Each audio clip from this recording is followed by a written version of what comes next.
I was repeating it because I notice sometimes when I watch my lives, I'm not gonna lie, I'm not even gonna BS this. I will, I have to humbly give myself credit for a second. I think I like lined the top of my camera like perfectly. Like when you start live, you can't exactly see where your camera is, and I'm like, I really like this, and I think there should be a pillar right here to even it out. Okay, I'm a perfectionist and I need the background OCD. I need the background good. So yeah, guys, what is up? But no, as I was saying, when I hop on live sometimes, the beginning is cut off, and so as a joke, but it also will work out if it gets cut off the second, yo, and that'll be the hook for viewers watching that have missed watching live. So yo, what is up, guys? So happy to be on live. What is up, MVP King? I don't know what is up. The account is IDKKKKKKKKK. Manny, what's going on? Sir, you have to wear a mask. Oh no, I'm eating. Yeah, I guess that's fine. All right, guys. Today's topic. I've had 5 live ideas written down for the longest time that I've always just pushed off because I can hardly keep up with my day to day. So planning a project that isn't my highest priority is really hard for me. My highest priority is vertical content, which is TikToks, Shorts, YouTube Shorts, stuff like that. Nice hair, thank you. But anyways, so my priority is that, and then I got my podcast. But I'm trying to go on live. And that being said, it's easy to hop on live and just talk and just like say, oh, went on live. But it's also it takes more time and energy to be intentional with it. So today's topic is my story of how I became a famous influencer. And I don't go around and go, oh yeah, I'm famous. I feel uncomfortable saying I'm famous, honestly. Like, it doesn't sound right to be like, yeah, I'm famous. But at the end of the day, my friend made it obvious to me. He said, Nagy, wherever you go, I see everyone recognizing you. People go up. When do I not take a picture of you and a fan?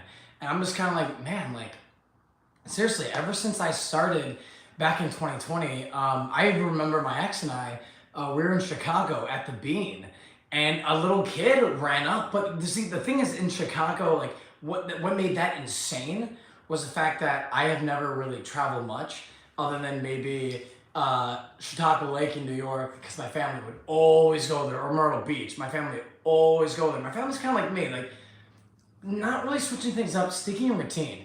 And so, that's probably where I get it from my family. But I'm not gonna lie, I feel like I look the most from 2020 than I ever have in a long time, because I just got a haircut. It's a little bit shorter, and I feel like my hair, in like majority of this year, has been unnecessarily too long, like not good. But this looks like more like, I remember in 2020, because I lived in Ohio, I was able to always get a haircut every 4 weeks, and it would always look like on point of how I wanted, how I perceived it on point. But that being said, I would always push off lives. I kind of forgot my train of thought. I felt like I was going somewhere for something, but anyways, I would just push off these topics I want to talk about because it was hard to keep up. But now I really, I was talking about being called famous. Yeah, there we go. Again, I guess I suppressed it because it's just a weird topic. But yeah, at the Bean. Yes, the Bean. Okay. Sorry, I am so sorry. We were at the Bean, and a kid came up, and then why that was crazy for me, as I was saying, is I don't really travel. So other than New York and Chautauqua Lake, like Myrtle Beach, the same old. I was in Chicago, and it was literally like 10 o'clock at night, and I remember I was talking to her, and I'm like, oh, do you think it's like too late to go? It's too dark. And we're like, oh no, we'll look good in the city lights. But then a fan recognized us, and I was like, holy. I was mind blown because before that we flew to LA, and a fan recognized me at the airport. So like this was like kind of like the beginning. This is October 2020. This was like the beginning of when like I started to get recognized. And no, I was like, wow, that's insane. But that was in Cleveland, so it's still within state. But Chicago was like one of the first major times, if not the first time, I was ever recognized out of state. Wait, it is. Chicago was the first time I was ever recognized out of state. My hair is still in front of my eye. But that's why it was crazy, because it was so late. I'm like, the fact that I got recognized in pitch black out of state at 10 o'clock at the Bean was insane. And I'm not gonna lie, I do feel a little nostalgic right now. I gotta go to Chicago another time because I was only there not even 2 days, which is kind of crazy to think about. But anyways, guys, I wanted to hop in. Speaking of 2020, that's kind of when I got started, and that's what I want to talk about. Lucas, you're in Chicago once. Cool, okay. How'd you like your time? But yeah, guys, that's like the AC. Sometimes the AC pops on. I don't like the sound, so I gotta pop it off. But what was I gonna say? Yeah. So my story of how so famous. I get recognized. I have millions of followers across platforms, over 7 million total. And in the next 6 months, I estimate to have over 10 million. And I have another reality TV show coming out. Hint, it's with Jay Leno. But that's the only thing I could say. But we got a lot of big things coming here. Honestly, you guys gotta be excited. We got some big things coming, including another level up in content. I'm bringing the content to the next level. So yeah, famous influencer, how I got to where I am. Let's just hop right into it. I wasted the first 6 minutes. I probably should have kept that down to 3, but you know me, I'm a talker. You know me.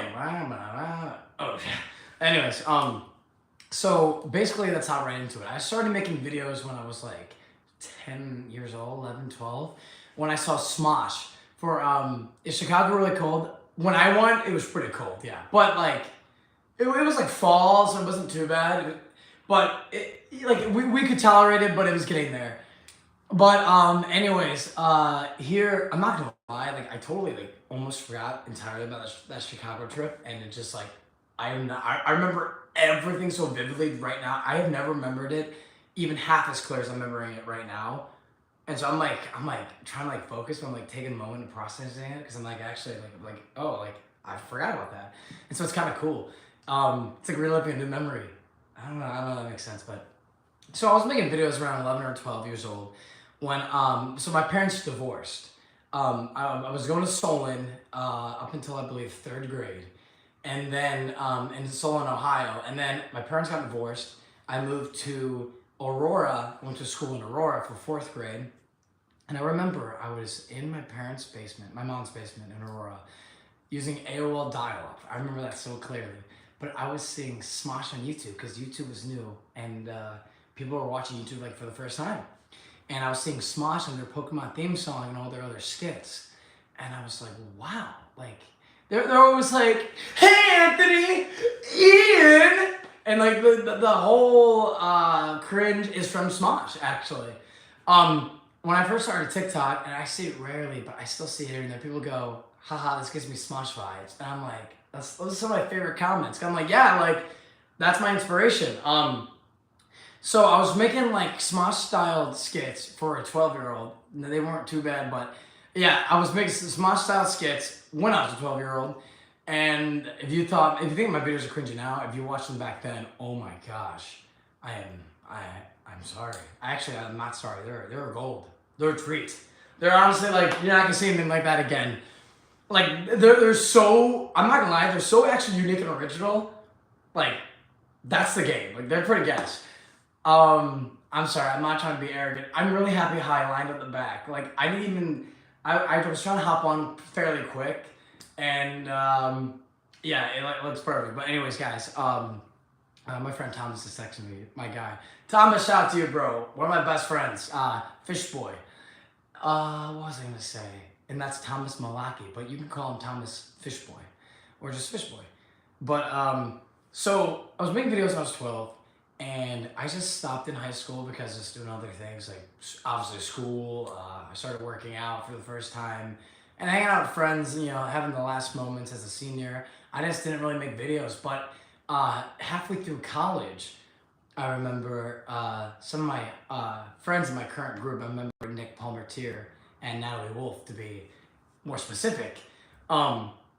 They saw one of my, or several of my videos that I was just talking about when I was 10, 11, 12 years old, whatever, and they were like, yo, you gotta make another one. You could probably make one way better now. And so I called up one of my best friends at the time, Cole. And actually, shout out to Cole. We're still boys. He's one of the nicest guys I know. He's a man of God. And I just want to say, actually, I want to take 10 seconds because if I'm saying any story about my life, Cole actually is such a, you know what? I don't even need to go out of my way. Cole ties in the story. I'm going to loop back around to him. You'll see. So here, they were like, you should make another video. So Cole and I made the first video. That's not actually the loop. There's a secret loop. I can't even act like that was the loop because you guys can act like I'm like lame. No, I thought ahead. Anyways, Cole and I made a video. It was like messed up ding dong ditch or something, or ding dong ditch gone wrong. I can't remember. I think messed up ding dong ditch. And we made this video, and everyone was like, okay, I was like, that was pretty funny. Like, maybe make some more. I was like, okay. So reception was pretty good. So I started making 60-second and less videos for Instagram. There weren't reels at the time. They're just Instagram. This is again like not again. I didn't say it once. Well, no, mid-college. So like 2018, 2019. Excuse me. And I started posting on Instagram, and I remember my third one, this Planet Fitness one. It was called Setting Up the Lunk Alarm. It went viral on Instagram, and I got this like motivation, this confidence that, okay, wait, I can actually like, do something with this. Like, I'm pretty good. And everyone was like starting to call me like the video guy. They were like, oh, it's the video guy. Like, some people were like, oh, that's weird. Some people were like, oh, that's cringe. Some people were like, I hate that kid. But at the end of the day, I was having fun with it, and my core friends were supporting me, and I liked it. And then I met my buddy Ethan Molitor. I have to talk about Ethan Molitor. I went in this video thinking, okay, talk about this, that. I didn't even think of Ethan, which is a crime. Ethan, I'm so sorry. But look at you, you're mentioned because you have to be, because you were so significant, and I love you so much that you cannot ever be out of my story, even if I want to spite you. That's the thing. Thank you so much for everything you've done. Anyways, Ethan, I'll tell him what we did. Ethan and I, we started making skits. We were writing dramatic scripts together. So we were making comedy skits, and we were filming dramatic projects, and trying to figure out ways that we could really make it believable and authentic. Because we knew we were the comedy guys, but we were trying to also portray a seriousness and have variety, to have talent on the table, you know. And so, you know, he helped me. He was my main guy in the beginning for videos. Ethan and I would mainly film, and then I had some guys from my fraternity in Delta Chi and just other core friends around that helped me at that time to create that, just that hobby thing I had going on. I was making videos as a hobby. I was literally just posting as a hobby maybe once a month, one every 2 months. I was focusing on school. I actually have a bachelor's degree from Kent State University. I'm 25. Like, I don't want to be, oh yeah, everyone knows I look so much younger, but like, but most people are like, what are you, 22? Oh, you're a baby. I've been trying to get like laser hair removal on my face. I'm not gonna lie, I don't want any facial hair. I want to look young. I'm afraid of getting old. I don't want to be old. I want to be young, youthful. I want to dance. I told you guys my last live dance videos are coming out. I already filmed like 3 dance videos, okay? And Merrick already posted one of them. And yeah, I got dance videos coming out. I'm launching next week. I'm really excited. Anyways, back on topic. So I started making these videos. Ethan was helping me. And then what happened is that, as I mentioned Delta Chi, I was in this fraternity Delta Chi, and I was a founding father, actually. I was a founding father. I'm gonna talk about Delta Chi for 1 second. They were a new fraternity, and they were trying to like establish, you know, a colony on campus, you know, and then be able to be called a fraternity. And I was actually a founding father. And so we had a group of men, around 30 men, and I say men, I'm not saying boys, we're men. And we were like, yo, let's take over. Like, let's literally do some big stuff here. And so it was a philanthropy hosted by Kappa Sigma. I believe they raised money for the Fisher House Foundation. The Fisher House Foundation. I'm like 95% confident about that. Anyways, it was for a really good cause. My fraternity was like, okay, we could do this. Okay, maybe. And I'm like, guys, actually, I just missed one of the biggest parts. I told the story so many times. This is the first time I messed it up on my video. I just have so much going through my mind right now. I'm seeing all these comments. But I'm just really happy right now. And I'm happy to be here with you guys. But yeah, and as I was saying, this was about November, December, yeah, of 2018. I was a senior in college, and I remember, should I name drop? I have to. I was at my friend Michelle's at the time, and she probably didn't really. I had a crush on her, and she admitted at some point she had a little something for me. I don't know if it was at that exact moment of time, but I was very flirtatious, and she was a cutie and very nice. And I was vulnerable with her. I trusted her. She was very cool. Shout out to Michelle. I'm gonna give a shout out to all of these old people. Not old people, they're not old, but like people from my past right now in my life. I'm gonna have to screen record and send these. Hopefully, add some value to their day. But yeah, so I remember Michelle and I, we're just in a room, and she was like, "Oh, what do you want for Christmas?" And I'm like, "Yeah, I really want a picture with my mom and dad. I think that'd be really cool." And she's like, "Oh, yeah, that'd be so nice. Yeah, I'm so sorry." And I'm like, "Why?" She's like, "Oh, I just had no idea your parents were divorced." And I'm like, "Yeah." And I started thinking, I'm like, man, that actually sounds really sad, because like the look in her face, it was just like, and I'm like, oh man, like, wait a second, how sad does this actually sound? I'm like, well, I guess it's just the only son out of, there's 4 kids, 3 sisters, the only boy, and only once for Christmas is a picture with mommy and daddy. It's kind of like, my parents, again, were divorced, and you see how that kind of ties into this. You see how God's plan, like even my parents may have a divorce, but it was part of God's plan that I actually just realized right now why that kind of played in my life. Holy shit, guys, wow, that kind of, my parents' divorce sparked this conversation, which motivated me to say what I'm about to say, which is this. In that moment of time, I wanted a picture of my mom and dad, because it did sound, I realized in that moment how sad it sounded, and I'm like, no, I need to make this happen.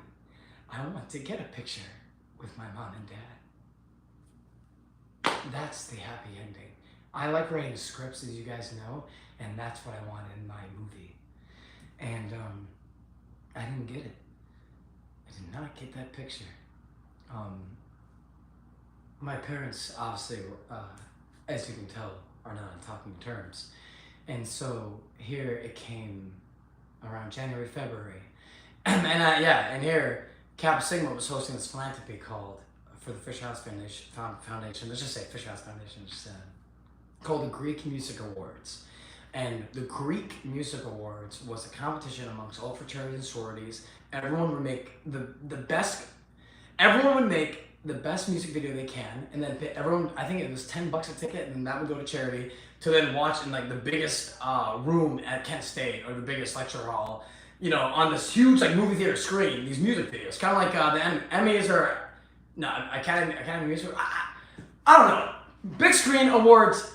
Look, I'm trying to focus on the story, so I'm gonna say some wrong stuff about other things, but not the story. Story I'm gonna keep accurate, so get this. Kappa Sigma came into my chapter, and they're talking about, guys, you're new here, I'd like to have you for Greek Music Awards. And I was like, wait a second, oh my God. Sorry, I take God's name in vain. I didn't mean to take his name in vain, but I was like, oh my gosh, this is my I don't think that was in vain. I'm overthinking that. I was like, oh my God. I said, oh my God back then. I know what I'm gonna do.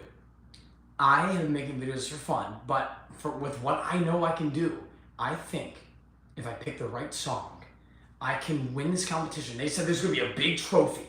I'm like, okay, now hold on. If I win this competition, I get this huge trophy, then I can tell my mom and dad to come to this, philanthropy. And when I win and I hold a trophy, hey, you get a picture of me, put all your differences aside, I have a trophy, it's worth it. Like, it's like big enough that it's gonna be like in the moment, oh, we have to now. We have to get a picture with them now. Christmas wasn't even enough. So I'm like, I gotta get this trophy. I need something to blow their minds. And so I remember I was in Planet Fitness, literally in Kent State. I was doing backflies, and I was listening Uptown Funk. I remember this so specifically, and it hit me. And God gave me this vision. And when I was listening to the song, I literally saw my music video. What you got, I filmed that video very exact, very specific. What you saw in that video is what I saw in my head. And I'm like, that's it. Uptown Funk. That's the music video. That is what is going to get me this picture with my parents. So I present it to the chapter, and I'm like, guys, I'm gonna have a drone. I'm gonna choreograph all these dances. We're gonna have this huge, huge video, and we're gonna win. I'm telling you right now. And there was a philanthropy the week before for Tri Sigma. It was Tri Sigma's. If I don't remember the name, I'm gonna lose it. We did a live skit. It was like a performance, and I think we did like a little '90s dance number. Yeah, it was Tri Sigma's. I know it. I'm telling you. I'll put it in the comments because they do not deserve me not remembering that. It might hit me, but I remember we did Tri Sigma Saturday Night Live. You're welcome, and I popped it too. Yes, Tri Sigma Saturday Night Live. We did. I combined Fairy Odd Parents, SpongeBob, and Drake and Josh. And my fraternity was like, "How are you gonna do that? How is that gonna make sense?" I'm like, "Trust me. Let me write the script." And so at this time, I told my fraternity to trust me with Tri Sigma's philanthropy and Kappa Sigma's. Okay, and we're new. I have nothing to back me up with. TikTok didn't exist at the time. I had no clout, nothing. Other than, video guy. Maybe I was pretty popular on campus, humbly at the time because I was making the videos, one went viral. But yeah, so with this music video, okay, we had so I was balancing these two philanthropies, and this is pretty much how it went down. Before we won Tri Sigma Saturday Night Live. We actually, I'll say, we got first place in all that. Everything. But here was my deal. I told myself, if I don't get first place in Tri Sigma's, I don't want to say me, the fraternity, but this was for me. It relates to me. You just get what I'm saying. If I can't say that we won first place for both the Saturday Night Live and the Great Music Awards, then I will not move to LA. I was considering maybe a dream of living in LA and chasing that dream and like doing something big. But I figured, I'm just gonna do sales. And I like sales. I like talking to people, it'll be fine. So like LA, because I was making videos for fun, it was always like a minuscule back thought. But I told myself, if I win, I was about to say after I win, but I remember I was really nervous. If I win the Greek Music Awards and the Tri Sigma Saturday Night Live, I will really consider moving to LA, because I told myself, if I can't even beat people at, Kent State, Ohio, how am I going to compete with the competition in Los Angeles when there's people, hundreds of thousands of people chasing the same dream? And I'm like, I have to do this. So we won Saturday Night Live. The videos on my YouTube probably way back, honestly. Maybe I'll repost some of these little things. I don't know, because they weren't seen. They were years ago. And I just honestly got traction on YouTube in the last 11 to 12 months, honestly. It's now past September 12th. I blew up a year ago. I had like 10K at September 12th. Now I have over 2 million, which I thank you guys so much again. But anyways, this story is getting long. I gotta get this going.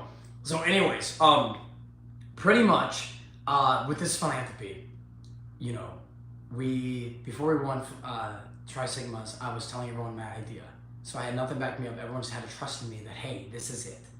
And so I choreographed everything. I taught everyone the dances. I got everyone together, and it was like this, hit that, and then we just did like 2-3 takes. It was freezing, and I was like, everyone just stay in sync, hit every beat, and look cool. And we killed it. We got it done, and I remember we're in the philanthropy, and ours was at the very end, and I was watching everybody's, and everyone's. It was subpar. They were subpar for what I put out there. It was subpar, but they weren't trying. I'm not saying that's a bad thing. I don't think they were trying to put their whole life into it. And I had a goal here. I think they were just doing it for the fun of it. So it's like, am I like, oh, they're subpar, like they gotta do better next time? No, they're having fun. Anyways, my dad's like, okay, no big deal, but Find You. I gotta talk about Find You. They were doing Thank You Next by Ariana Grande, and word on the street is it was pretty damn good. A lot of effort. But very low key word on the street is because my video was submitted at the very last, which is, I believe, why. No, they said my video was shown last because I submitted it last. You know me, not the best of time, right? Anyways, their video was shown right before mine. When theirs was shown, everyone was like, oh, like that one's it. That one's gonna take the cake. And I'm like, oh my God, because everyone's like hyping that one up. And I'm like, now here comes mine. And I was so nervous. And they played mine, and I remember once everyone was just like, wait, what? And I think I'm gonna post on YouTube actually. You know what? I'm gonna post. It's not the best quality film because my buddy was in the stands trying to film it. But you could see the live reaction, and it's actually one of my favorite videos because it was this night that meant my life. So when the video was done, I remember my dad turned around and he goes, "Hey, what were you worried about? That was good." And they were about to announce the winners. My mom was holding my arm and she goes, "Shane, that was amazing. I had no idea." Oh my. And they were about to announce the winners, and I'm like, "I'm afraid." She goes, you so won." I'm like, "I'm afraid they're gonna rip me off. Like, that's gotta be it." And you know, everyone's like, "Ooh," you know, and they're like, "And the winner is," and they're about to announce like video of the night, like video production, like number one first place production, like number one video.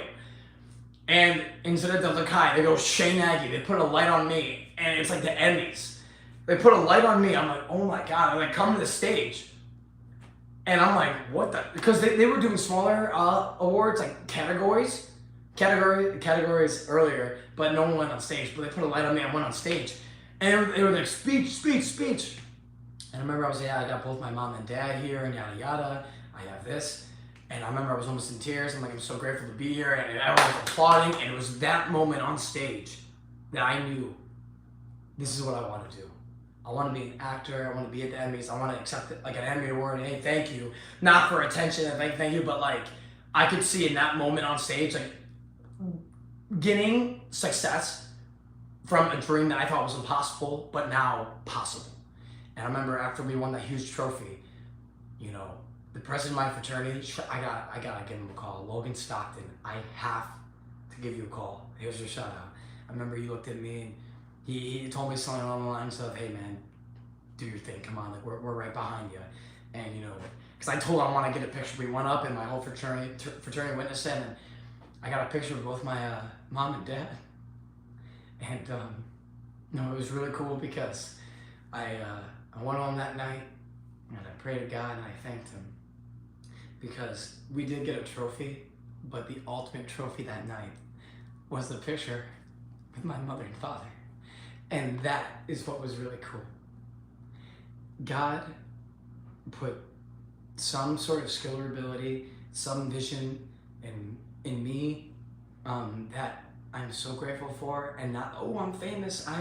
But it was that moment that like I realized that I can't do this, and I know I can. And that year, I graduated, and here it was. About 6 months later, I was like, okay, I'm gonna work for a year in Ohio. No, I graduated 2 months later, and I was like, okay, I'm gonna move to LA in next year. I'm gonna work for a year. I'm gonna get a good job doing sales, cold calling, whatever I gotta do. And then, and I'm not gonna lie, I was doing door-to-door electric and gas sales. During my last year of college, I was literally like selling people's, like I would sell electric and gas rates. Like I would go door to door, knock on doors and go, "Hi, how you doing? I'm with United Energy Services. I'm here to look at your gas rates. We're in an area that has a lot of rates that are falling out of contract, and you might be in a variable rate. Could we take a look at your bills, make sure you're set, and just make sure like the in contract and they're not a higher rate?" And like I would be authentic. I make like a lot of people would fill out a contract, they're in higher rates, and then I would lower them back down and put them back in a contract. And you might be thinking, "Oh, yeah, a contract." No, that's good. The contract it's your protection. It's literally telling you, hey, this company can't just out of nowhere raise the prices. That's why when you fall out of contract, they raise it on you because they can. It's not against any law. Why not make more money? You're not even paying attention to it. That's the whole part of the game. I'm not even selling you an idea. That's why I like to do it. And so I was doing sales. I'm like, okay, because I saw the value, right? And so here, I'm like, okay, well, I'm gonna work, and then I'm doing sales. It's around November of 2019. So that means I just turned 23, and I meet this guy Mason at the time. A couple months before I meet this guy Mason. You guys know Mason, the mask guy. Mason after Uptown Funk. It was such a big hit. Actually, the undergraduate student government at Kent State University, literally after Uptown Funk was released. Oh yeah, let me talk about a little bit of the aftermath of Uptown Funk. I got the trophy. I got a picture of my parents, and I realized that's what I want to do. I want to make videos, but at that point, I was the Shane Nagy. I went from being called the video guy. So sorry about that. Excuse me.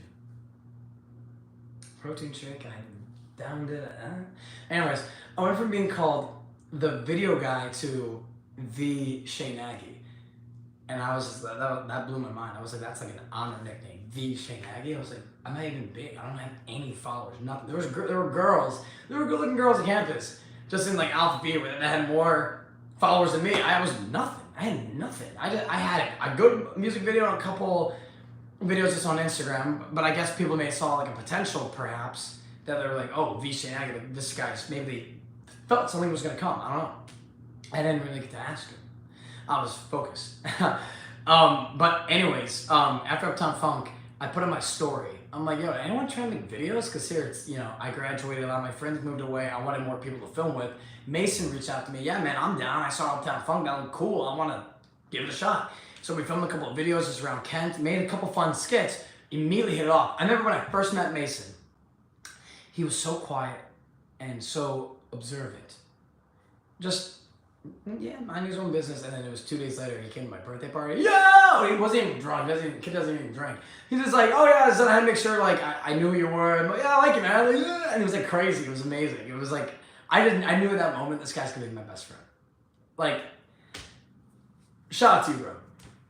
Anyways, I remember that around this time, it was November, Keegan Lax from the undergraduate student government. The undergraduate student government reached everything. I'm not just like saying random things. They all have a piece of everything. Is this is so long, but every piece has a like it's a domino effect. Like everything's leading to the next, right? So student government reaches back out to me, and I will say this on campus. A lot of people are like, oh, Nagy, I had some haters. But at the end of the day, you can't even say, oh, everyone hated Nagy because the nickname was the Shane Nagy, and the student government that literally represented the school was using like my face and like me for like their biggest projects when it came to promotion. Like David Dobrik, for example, you can't get much bigger than him. He was coming to Kent State for a Q&A in November. And I remember Mason and I were like, oh, we gotta go. And Mason goes, dude, I love David Dobrik. He's my favorite. I watch him all the time. I'm like, get out. So I was like, get out. No, but I was like, oh, like really? Like, that's crazy. We gotta go. And I'm like, we will go because they reached out to me and they said if I make a promo video for them, highlighting Dobrik. For them, highlighting Dobrik coming, I'm set. Like, because you had to be a student to go, but I wasn't a student. I was literally already graduated. But I make a promo, you can come and you can bring your buddy. So I heard David Dobrik say, guys, TikTok's bigger than Vine. It's here to stay. Attack it and move to LA with your friends. And if you can stay in LA for a year, you will last. And like if you stay in LA for a year, it's like you will then decide whether if you're in LA for a year, you'll decide to leave or go. If you stay, you're staying. And he was just talking about the opportunities of TikTok. So David Dobrik, shout out to you. It was kind of cool because now that Mason and I are living in LA, which I guess is a little sneak peek in the story, we met some of David's friends and we filmed with actually some of them too in the vlog squad, Jonah and Vardon. And then we actually met Todd and Natalie at Ralph's like a couple weeks ago. We didn't film anything, we just got a picture, but it was just cool just meeting them. But yeah, I just want to meet David because he doesn't really know us. I never got to tell him. But one day maybe, we'll make it happen. Anyways, so I was like, dude, we gotta make a TikTok team. So after that, I reached out to some friends and I put on my story again. And anyone want to make videos? About half the team were good buddies, and half the people were like new people that were like, hey, like nice to meet you. I want to film. Yeah, that seems fun. So we had about a dozen people, and pretty much we were rocking content. Just as, like I was just trying to do skits, like cause I like Smosh. So I was doing skits, and I also like Adam W. Adam W. So my earlier content and my content now is pretty much like. Yeah, it was like my earlier content. No, my content is pretty much a combination of Smosh and Adam W, if you think about it. And so pretty much, started making skits. We got like, I remember 30, 40K in April. Brendan LMAO, if I say how I became a famous influencer, I'll say this. Brendan LMAO was the first person who ever had over 1 million to message me on any platform. But TikTok was the first. He goes, dude, I believe in you. I love your camera angles and like, dude, you're good.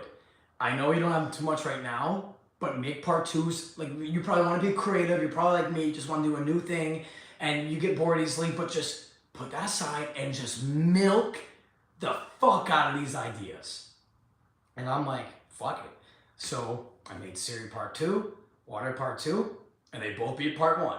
And I remember Water Part 2, I almost 20 million. I was taking off. Siri Part 2, near 10 million. It was just going. These videos were literally skyrocketing. And the people I had at the time, I had one of my best friends, Destiny, who I was just on the phone with a little bit ago. My friend Nate, I was just on the phone with 2 days ago. We were starting making videos because Mason actually, he was working like this full-time job and he could hardly come. Same with my friend Thomas. Because Mason and Thomas, we were their original 3. And so we were making skits, which you guys can see. But then Thomas was very busy with golf and other things over the summer. Mason was busy as well.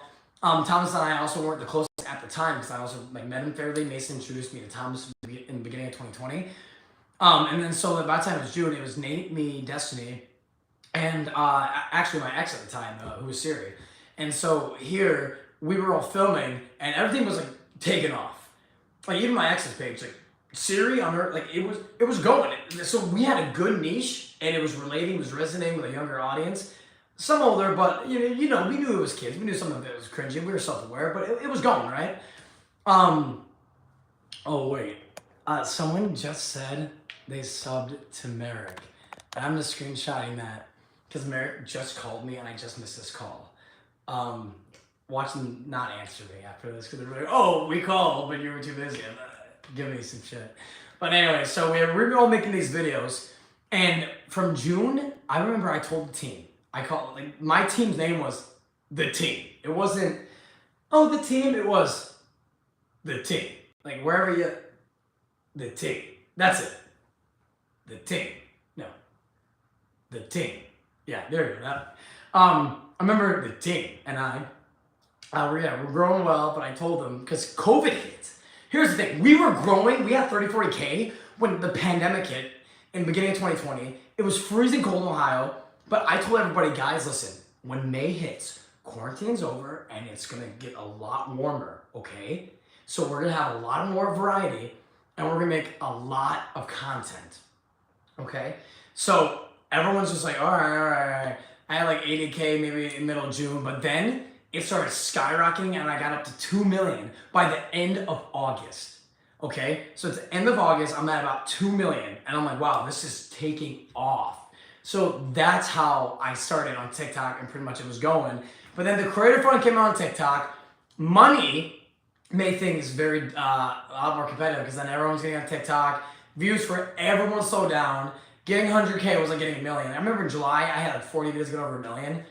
It quickly changed for everybody. It was never as easy as it was in the summer of 2020 and anyone will back it up. So pretty much at that point, I remember it was like 2 to 3 million. It was like October, November, and I had my breakup. We were going to move in November, but we moved it to, I actually believe it was January 1st. It was the beginning of the year. And then so it was my friend at the time, Nick, and then actually I can't believe Robbie is just now entering the story, but yeah, like one of my best friends, Robbie Speaks, like he ended up moving with us. So we moved to LA. And then we met guys like immediately Americana, Rampage the Dancer. I got up to 3 million. And at that point, that's kind of how it played out. Because the title is How I Became an Influencer, not what I'm doing. But that's how it started. So this live was 38 minutes, but pretty much that is it. My parents divorced as a kid, moving to Aurora, finding Smosh on YouTube back then, making a couple skits as a kid. That being found by my current friend group in college, which then turned into, make another video, which I did, which put that interest back on the table. And my conversation with Michelle, which made me realize, wait, I want a picture of my parents. It's actually really sad. And, I love the both of them and I want to have a picture with them. And then I saw the philanthropy as a way to do so. God blessed me in that situation. I realized my passion in that moment, where I wanted to be. And then I worked sales at Alice Training Institute. That's a more specific detail that I'm throwing in the closure. Doing cold calling. I was doing door-to-door electric and gas in senior year of college, or during my senior year of college. But I was doing cold calling for Alice Training Institute in 2019 summer, and then up until November, and then that's when I made a video for David Dobrik. And then after that, I forgot to say. While I was making videos in January to May and I got 40K, at this time, I actually wasn't working at Alice Training Institute. I stopped, I quit. because I felt trapped. I was doing DoorDash, actually. I was doing like 40 hours a week DoorDash. But I was grinding so much. I was doing DoorDash. I was literally filming from like 12 to 6 and then DoorDashing from 6:30 to 2 a.m. Like go to bed at 2:33. No, lift. Go to bed at 4:30. Wake up at 11. I was getting like 6-7 hours. And I would do that every day. Film, DoorDash. That is also how I became an influencer. I want to actually emphasize that because you guys are probably wondering how was I able to maintain income while trying. I'm debt free in college. I haven't took a vacation in 10 years. I'm a workaholic. I had enough money saved up in college that like I got through by the dime. Like I graduated college maybe with $21 to my name, but I was debt free. And then I saved up. I was in this apartment, but then DoorDash gave me income, so when I can make videos, I can make just enough to get by. But I knew I was going to make it at that moment. I just knew. There's no failure. So yeah, pretty much that's how I maintained that. Then we blew up in the summer with the skits. And then we were going to move October, November, had the breakup, which is honestly, I'm going to talk about heartbreak in a whole, that's one of the other lives I want to talk about. That's going to be a whole other thing. So if you guys are wondering, well, why'd you break up? That'll be covered in a later topic. But pretty much after that, God's plan had it. Robbie moved in with me, which like I'm the happiest I've ever been right now. And I'm so blessed to say that. I can see why God did what he did and how he moved things according to his plan. And it's just been amazing. But pretty much, guys, that's how I got to LA. Met some of these other influencers, like Merrick and all these people, Lawman, Mike, you name it. And Kia, and continuing to kill it, even with Mason, Robbie, just my best friends. And Mason moved out here in July. Because we said, even with David Dobrik, when we back then with David Dobrik, I was like, dude, we gotta move to LA when we graduate. And he's like 3 years younger, and he's like, yeah, I'm down. So when I saved up enough, I moved, and then when he graduated in May, he moved. So guys, I'm gonna cut this. This is the longest I've ever done, but thank you so much for watching. I'm so sorry if this was longer, but to say this whole story about my video, I wanted to put everything out there. I don't believe I missed any detail, but yeah. Oh, last thing I'll say, Elvis Presley, my biggest inspiration. Elvis Presley motivated me and inspired me to be myself, and that is what gave me the confidence to be unique in my videos. A huge part of that is Elvis Presley. Gotta give it to him. Thank you guys so much for watching. I'm kind of like now rushing to end it, but like you guys are probably like, okay, wrap it up. So next time on my live, I'm gonna do a second story time. I'm gonna talk about, so this was how I found my passion with videos. But yeah, next time I'm gonna talk about my story. Like I'm gonna talk about my personal life kind of during this time. I want to talk about like my story about like how I became who I am.